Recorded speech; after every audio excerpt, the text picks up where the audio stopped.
bueno, continuamos en tu programa Torre Médica. Estamos aquí en este primer bloque de entrevistas con una gran invitada. Ella es la doctora Blanca Padilla, psicogeriatra. Doctora, ¿cómo está? Muchas gracias. Un gusto estar con ustedes. Gracias a usted por acompañarnos pues, en este interesante tema que pues, me imagino que es su día a día en consulta, lo que es la demencia. Platíquenos un poquito, doctora, ¿qué son las demencias? En términos generales, uno tiene el concepto de que el convertirnos en viejitos va a implicar un deterioro, y es así.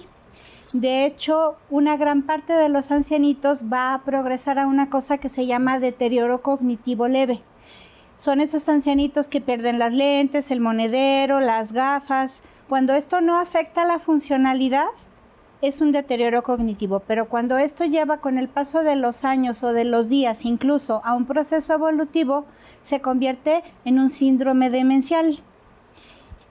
Habitualmente los pacientes empiezan con estas fallas cognitivas, pero pueden llegar a evolucionar con cuadros de depresión e incluso a tener un proceso delirante, donde me robaron el monedero, ya se metieron y me lo robaron. Me robaron el vestido, alguien me tiene envidia. Y pueden llegar a estructurar un proceso francamente psicótico.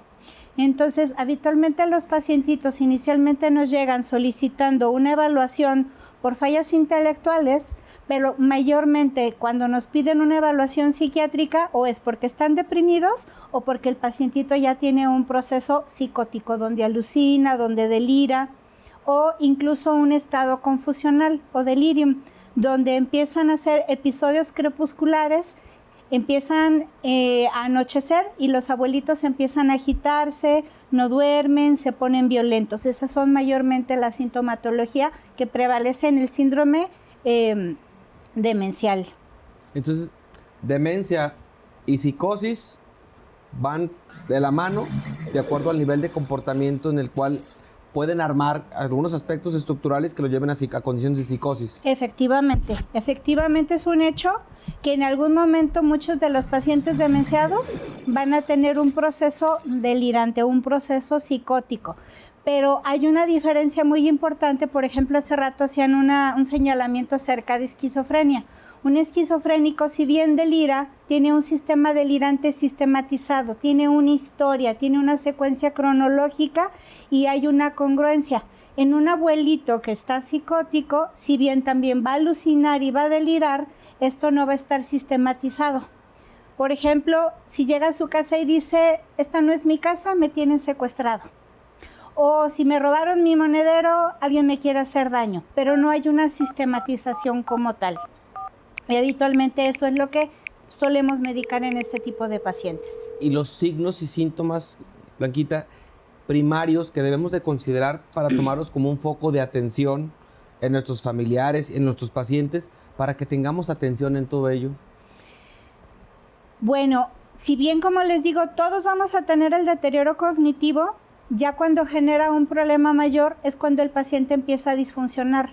Por ejemplo, en las abuelitas, dentro de sus evaluaciones, yo les pido, a ver, dígame cómo se hace una sopita de arroz. Una abuelita tradicional te va a saber cómo es una sopita de arroz. Si ya la abuelita no sabe hacer una sopita de arroz o sale de su casa a la tienda y se perdió, ya está generando un problema. O si, por ejemplo, el abuelito se sale a conducir y ya medio camino se pierde, ya es un problema. Ahí es cuando empiezan a ser obligatorio, imperativo, una evaluación psiquiátrica para ver hasta dónde conforma parte de un proceso de envejecimiento normal o cuando esto ya ha evolucionado a tal grado que necesita tener ya un apoyo de sus familiares 24/7. Doctora, y en su experiencia clínica, ¿la edad más joven que le ha tocado diagnosticar con demencia? Bueno, lo que pasa es que también tenemos que hacer una diferenciación muy significativa. Hay demencias que pueden ser reversibles y demencias que son irreversibles. Por ejemplo, podemos encontrar un paciente con problemas tiroideos que tiene un hipotiroidismo bien marcado y que denota fallas intelectuales, fallas cognitivas. Y un hipotiroidismo puede ser muy tempranamente. Pero puede haber demencias ya tipo Alzheimer o una demencia vascular donde pueden tener una manifestación alrededor de los 60 años. pero por ejemplo se ha identificado un gen específicamente en el área de los Altos de Jalisco, donde es una demencia tipo Alzheimer familiar y donde puede haber pacientes ya francamente deteriorados alrededor de los 40 a los 50 años. Entonces eso ya nos orienta muchas veces hasta el 50% de los miembros de la familia que empiezan a manifestar fallas intelectuales que nos hacen sospechar de una demencia tipo Alzheimer y que incluso requiere hasta asesoramiento genético. ¿Y cómo es que hace usted un diagnóstico, doctora? ¿Requiere algún paraclínico o solo la clínica? De entrada, como en cualquier área médica, mi historia clínica es mi columna vertebral. Yo voy a depender de mi evaluación clínica inicial y a partir de ahí, como en cualquier otra especialidad, me tengo que apoyar de elementos laboratoriales, una biometría química, una química sanguínea, un perfil lipídico, unas pruebas funcionales tiroideas y como elementos complementarios, pues ahí usted le va a saber mejor que yo, porque entonces ya puedo yo pedir una resonancia, una tomografía para ver hasta dónde hay este deterioro ya integral a nivel del sistema nervioso central, para ver si trae algún problema de infartos chiquitos, infartos grandes, una atrofia cortico-subcortical, o si ella empieza a ver leucoaraiosis, que son eventos de microinfartos pequeñitos alrededor de los ventrículos cerebrales, porque también una demencia no excluye que se presente otro problema, puede ser una demencia mixta, donde haya una enfermedad tipo Alzheimer y sobreañadida una demencia de tipo vascular. De repente esa diferenciación a los pacientes los pone como que en un panorama un poquito angustiante, sombrío. ¿Por qué? Diagnóstico sobre diagnóstico al paciente siempre lo confunde.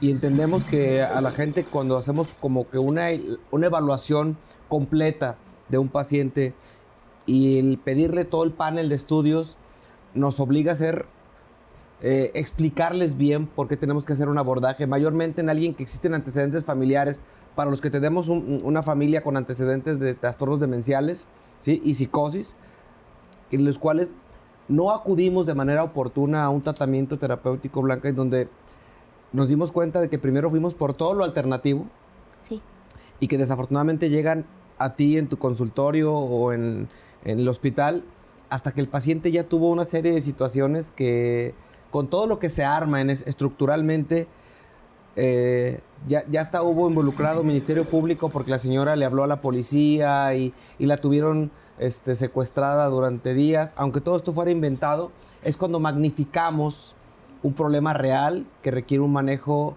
farmacológico. Y creo que en esta parte no me vas a dejar mentir que el tratamiento de padecimientos psiquiátricos es algo a la que a la gente todavía nos cuesta mucho trabajo, ¿cierto? Tristemente, hablar de psiquiatra es algo ya es muy estigmatizado. O sea, ya lo asumen como que es un paciente que está bien loquito ya de institución manicomial y no. Yo creo que es un porcentaje muy pequeño el que al final se mantiene en un hospital psiquiátrico. Y lo que hacemos una vez que identificamos y le ponemos el nombre a la demencia es proceder a un proceso que le llamamos psicoeducación. Si el abuelito todavía está en condiciones de entender qué es lo que está pasando, tenemos que tener la sensibilidad y el acercamiento de explicarles que entendemos que se sienten mal, que se sienten excluidos, que se sienten angustiados porque no saben qué va a pasar con ellos. Y en la familia, la otra parte es también en señalarles si es algo de tipo genético, advertirles cuáles son los factores de riesgo que van a acercar la enfermedad hacia ellos. Y algo que también oriento mucho a los familiares es acerca de si es diabético, si es hipertenso, si es hipotiroideo, cómo vamos a tener que estar manteniendo en equilibrio este tipo de situaciones para que la enfermedad no se acelere y el deterioro no empeore. Okay. ¿Y existe algún tratamiento farmacológico específico para estos casos? Sí hay fármacos que al final lo que nos ayudan es a evitar que el envejecimiento progrese con mayor rapidez, pero no podemos echar el tiempo atrás. Entonces al final pues resulta angustiante para los familiares saber que lo que ya se perdió, se perdió.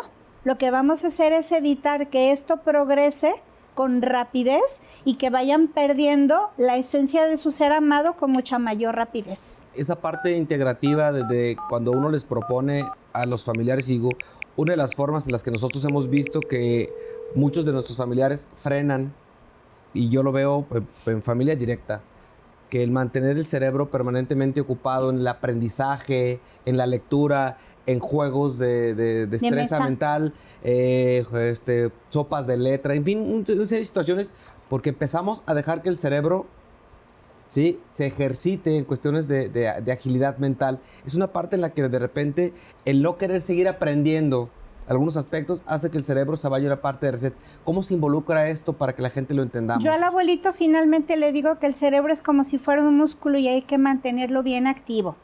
Entonces, por ejemplo, en las abuelas las pongo a tejer, las pongo a bordar. Obviamente no va a ser algo fino, pero sí, por ejemplo, con agujas o algo que les permite estar pensando es un derecho, es un revés, quito una lazada, no la quito.